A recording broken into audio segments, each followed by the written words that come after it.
Hey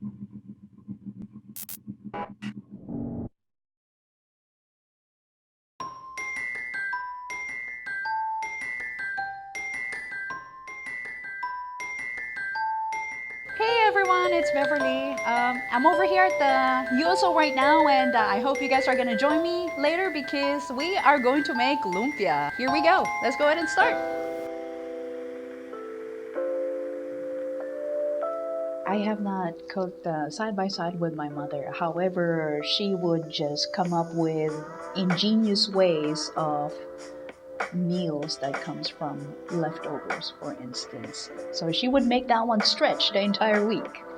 We didn't have much growing up, so she had to resort to that.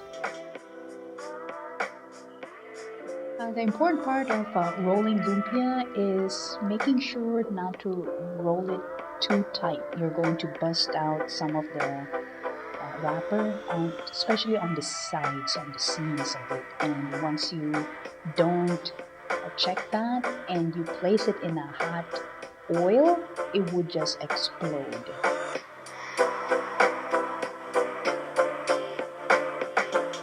So for the filling for my side, what has been a success is always simple ingredients. Always go for is ground beef or ground pork or a mixture of both. And of course your chopped up onions and carrots. Finalize it with just a hint of salt and pepper to taste.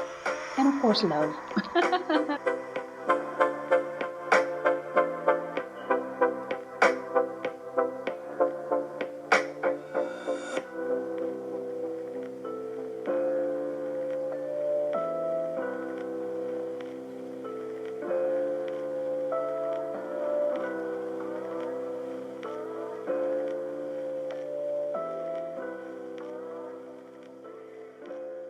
Thank you so much for being with us here at the USO and myself as a Lumpia Chick.